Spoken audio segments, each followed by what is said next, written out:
Okay, this is the discussion portion for week 4, going over tech and ethical questions regarding new technology. I'm sorry this is late. I was pretty sick last week, so it's all been kind of playing catch up. But we went over, or Prof. Hornbeek's micro lecture went over a series of scenarios, and so that we're going to cover that in part 1, talk about my answers for each of them, and we can go ahead and get into those. So the first one was a sort of ethical dilemma regarding deepfakes in a corporate setting, and it was sort of whether or not you would use a deepfake with permission of an executive to give out like an important company-wide announcement. My answers for this were that I would typically go with option 1, which was, if I remember correctly, was the option that you would not use a deepfake. And I said that not for a philosophical reason, but simply because I don't think that people within the company would respond well to a deepfake of a well-known company executive, even if it was used with permission, because I think that people typically are sort of not comfortable with this sort of technology when it's used to imitate familiar figures. If they didn't know, it would probably be fine. But if it did turn out that it was a deep fake, I think people would be uncomfortable with it. And then my answer kind of continued with, for the sake of the urgency of the situation, I would go with option 2, on the premise that if we cannot secure permission in time, option 4 would be the next best thing. So option 1 is what I would typically go with, but with this situation in particular, I would probably go with option 2. Which I believe was we use a deepfake of the actual person, and then option 4 was using a less well-known executive. So, typically I think I'm pretty against the idea of using deepfakes even with permission. It's a pretty powerful technology, and the uses for it, in my opinion, are mostly negative. People talk about using it in movies to imitate dead actors. There's the talk about using it for I think it's either Dean Martin or Elvis, some biopic, and there's been a lot of controversy around that. So typically, I'm against it in general, but in this situation, it's a little bit more complex. The next one was schools using AI, sort of an AI model for analyzing testers and making sure that they were staying focused on the test at hand. Um, my answer for this was I would go with option 3, which was taking time out of your own schedule to conduct a case study and figure out the merits of using this technology.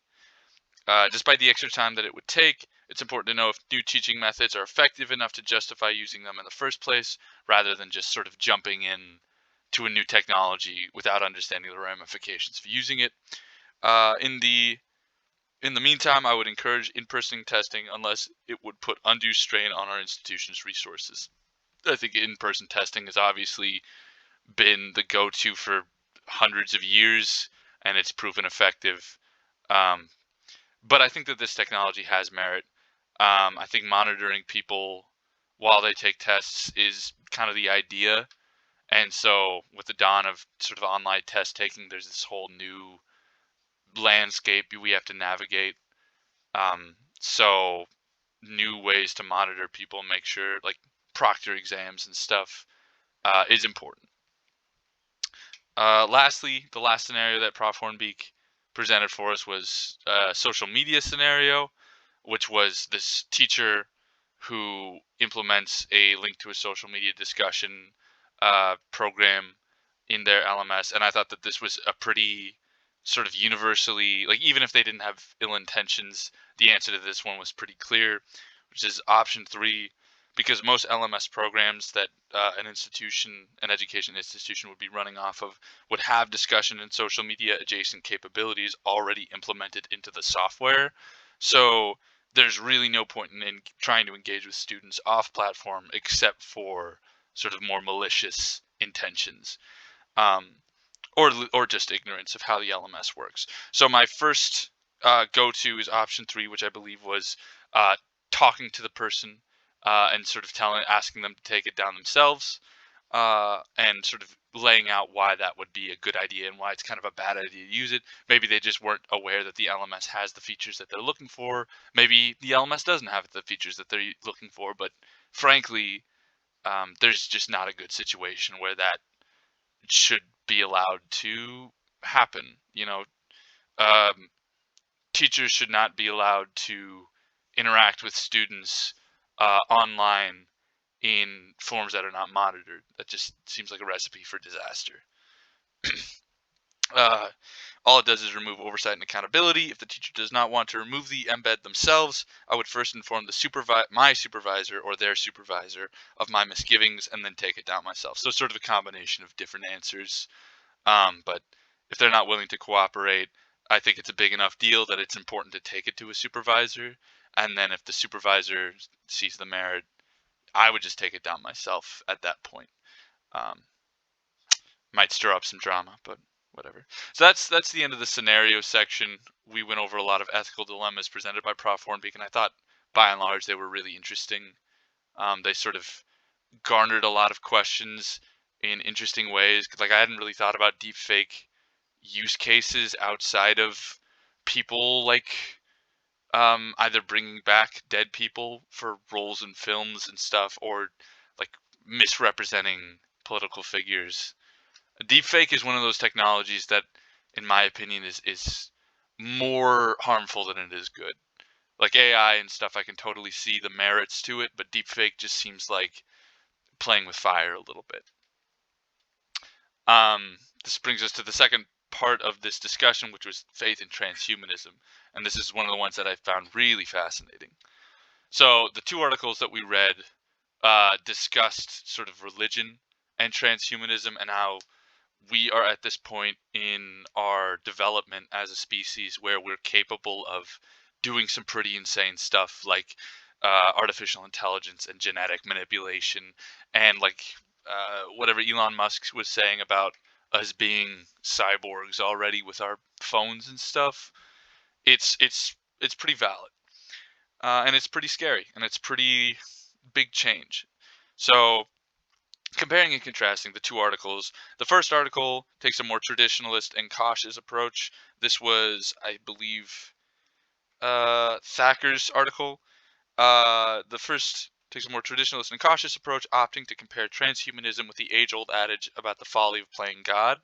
The second article, which was Antosca's article, talks about the it proposes the optimistic, or rather the reinventive theory that the very meaning of religion has fundamentally changed from a debate between the theistic and atheistic to a debate between the humanist and transhumanist. Both raise really interesting points against each other. Thacker emphasizes that the goal of transhumanism is fundamentally antithetical to Christ and like the message of Jesus, since it seeks to evolve past the human brokenness, which is sort of the whole point of salvation. Um, and I lost my place. Fundamentally antithetical to Christ, since it seeks to evolve past brokenness when brokenness is what it means to be human. Alternatively, Antosca challenges the very idea of theistic religion itself by presenting how claims of people like Ray Kurzweil and Yuval Noah Harari move the discussion away from reason versus religion and into developing a new model of religion that synergizes with transhumanism and the evolution of modern technology, which I think is like it is very interesting to have sort of this traditionalist view arguing against this view of like adapt or die, more or less, because this technology is here to stay, and so how the church interacts with it is the question on everybody's minds right now, really. So this gets into my viewpoint, which is that I believe that there are aspects of Christianity that are fundamentally incompatible with transhumanism, like the philosophy and methodology of Christianity.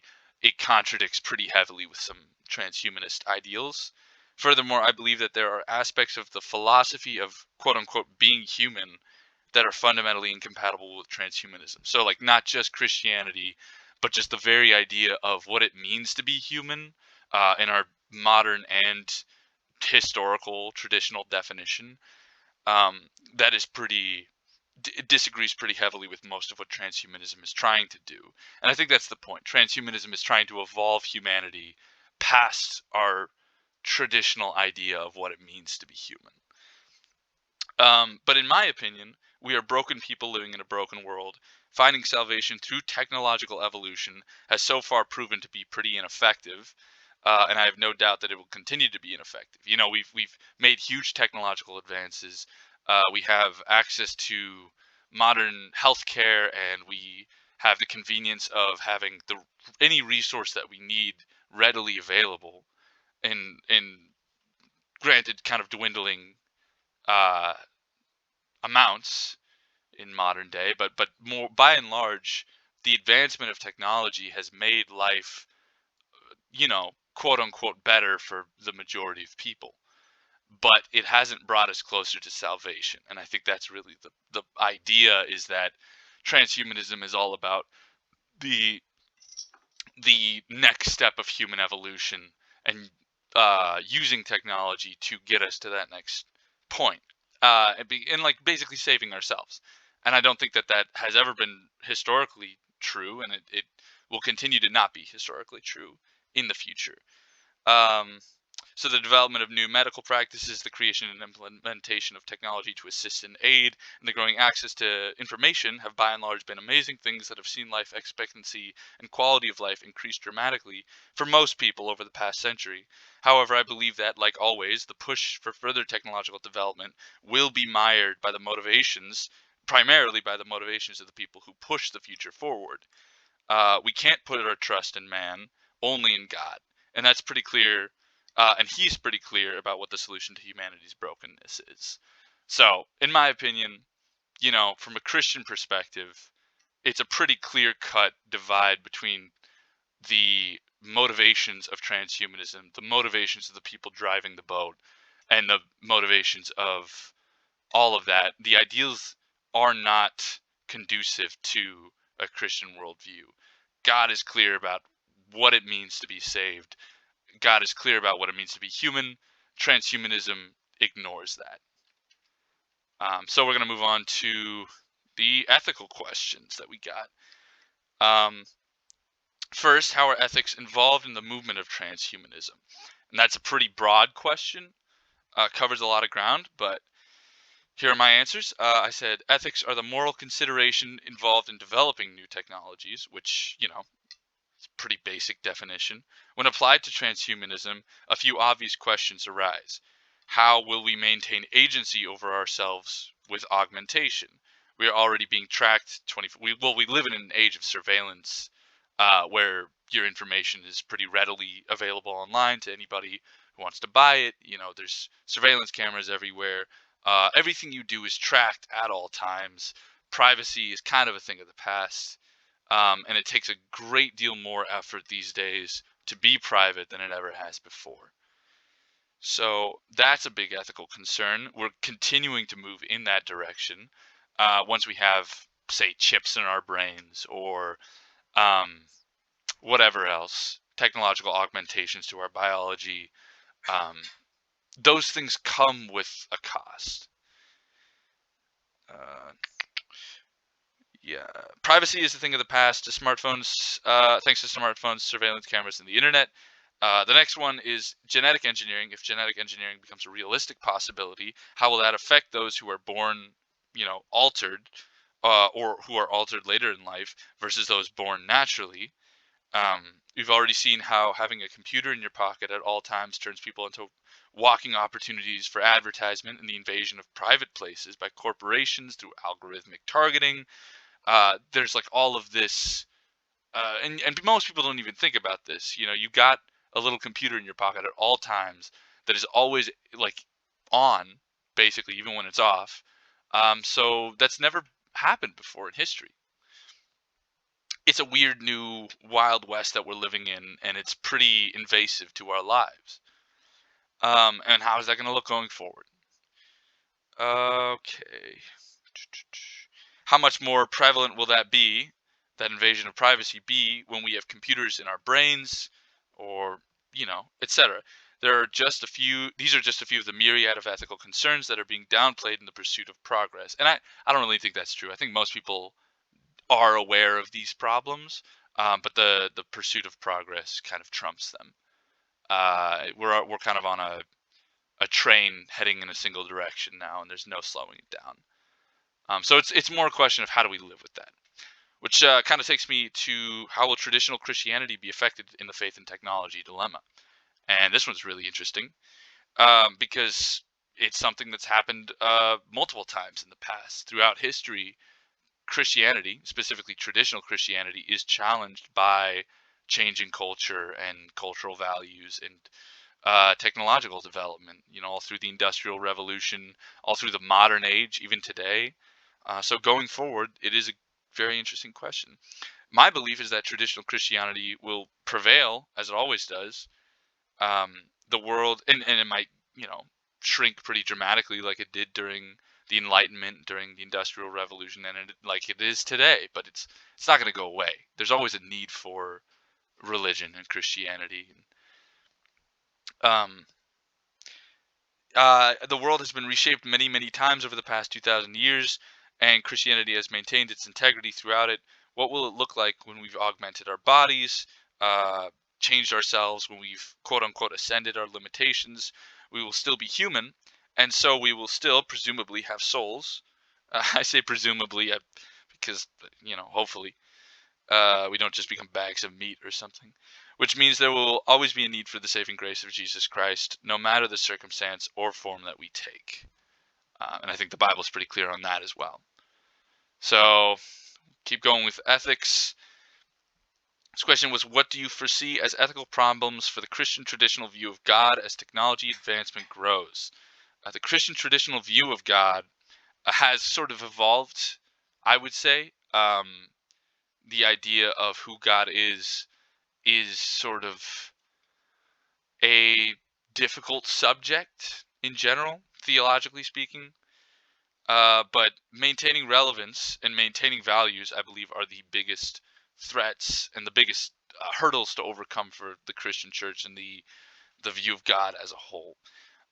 These are the struggles faced by the modern church as is. They will be exacerbated in the future. How much more will they become sort of exacerbated when we can literally, quote unquote, play God with genetic engineering and stuff? When what it means to be human, which right now, to be broken and to be in need of saving, and I don't think that's ever going to change, seems to be solvable with technology. Well, the church adapts, but however, you know, I believe it will continue to be relevant far into our transhumanist future, as technology continues to augment us and the idea of what it means to be human sort of evolves. That fundamental brokenness and that fundamental need for God uh, is not going to go away. So, what concerns do you have? I think it's pretty clear what my concerns are at this point, but I'll go ahead and go over them. The most obvious to me, the biggest fear is the loss of self. I think that when our needs are no longer physical and our furthest sort of science fiction dreams become reality, which is going to happen. We are going to colonize Mars eventually if we don't all die out or kill each other or whatever else. Like, this stuff that seemed impossible is now very possible. Uh, when all of those further science fiction dreams come true, our need for anything might seem sort of irrelevant. So what will drive us when we no longer have physical needs for, like, you know, and this is sort of a utopian view of the future, but like food and shelter and things, when we've sort of augmented our bodies to maybe no longer need sustenance or and I'm getting super hypothetical here, but these are concerns that I have. Like, when we lose touch with what it means to be human, what will drive us? What will it even mean to be human? And I think that's a big concern, because we are literally changing the meaning of the word human. We already are augmented by iPhones and computers, and we exist in a different human space with the internet than we ever have before. Um, beyond that, my biggest concern is who's at the wheel, who's driving the boat. Will the person changing the structure of my genes or inserting a computer into my brain have my best interests at heart? Am I ever going to be able to have peace and quiet? Is a big one. Privacy. And will the technology become so pervasive that there's no escaping it? It's kind of the world we live in now. You have to take great pains to distance yourself from technology, which is not a bad thing. Technology has really helped humanity in very dramatic ways, and I think that it is the solution to many of our biggest sort of existential problems. I think that like world hunger and all like these big button issues will probably be solved with technology, with the further development of a lot of this stuff. But it is like it's a trade-off. You're kind of resigning your fate to this technology. You become dependent on it.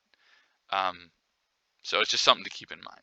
Those are my biggest concerns, and that kind of brings me to the end of all of this. So yeah, again, sorry that this is late. I know it's pretty late, but I had a lot of thoughts on this. I had to kind of get them out. It took me a couple of days to write all this, and yeah, hope you enjoyed it.